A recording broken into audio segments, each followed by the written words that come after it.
ఏపీలో సినిమా థియేటర్ల బంద్ అంశంపై ప్రొడ్యూసర్ దిల్ రాజు స్పందించారు. ఏప్రిల్ 19న థియేటర్ల గొడవ మొదలైందని, ఏప్రిల్ 26న తమ దృష్టికి వచ్చిందన్నారు. సినీ పరిశ్రమకు రెండు ప్రభుత్వాలు ముఖ్యమని, వాటిని కలుపుకుంటూ ముందుకెళ్తామన్నారు. పవన్ కళ్యాణ్ తమకు పెద్దన్న అని తిట్టినా పడతామన్నారు. పవన్ కు కోపం వచ్చేలా మొత్తం ఎపిసోడ్ జరిగిందని దిల్ రాజు వివరించారు.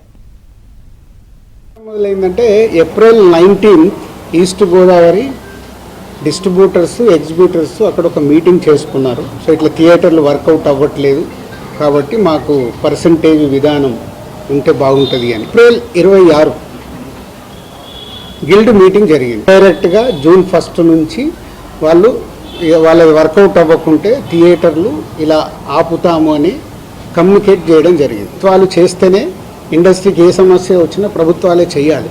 వాళ్ళు పెద్దల లెక్క, వాళ్ళు ఏదైనా మీకు ప్రాబ్లం ఉందా మేము సాల్వ్ చేస్తామంటేనే ముందుకు వెళ్ళగలుగుతాం.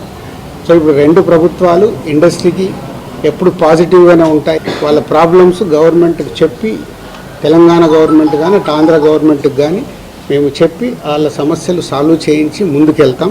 కళ్యాణ్ గారికి ఏదైనా కోపం వస్తే పెద్దన్న అన్నాను కదా, పెద్దన్న తిడతాడు, పడతాము, ఏముంది. వాళ్ళ హర్ట్ అయ్యారు కళ్యాణ్ గారు, హర్ట్ అవుతూ మమ్మల్ని తిట్టే అధికారం వరకు ఉంది కదా. ఆయన కోపపడేలాగా ఎపిసోడ్ జరిగింది, కానీ వారి సినిమానే టార్గెట్ చేశారనేది ఒక నెగిటివ్గా వారి దగ్గరికి వెళ్ళింది. అది కాదు, ఇది ఇక్కడ జరిగింది.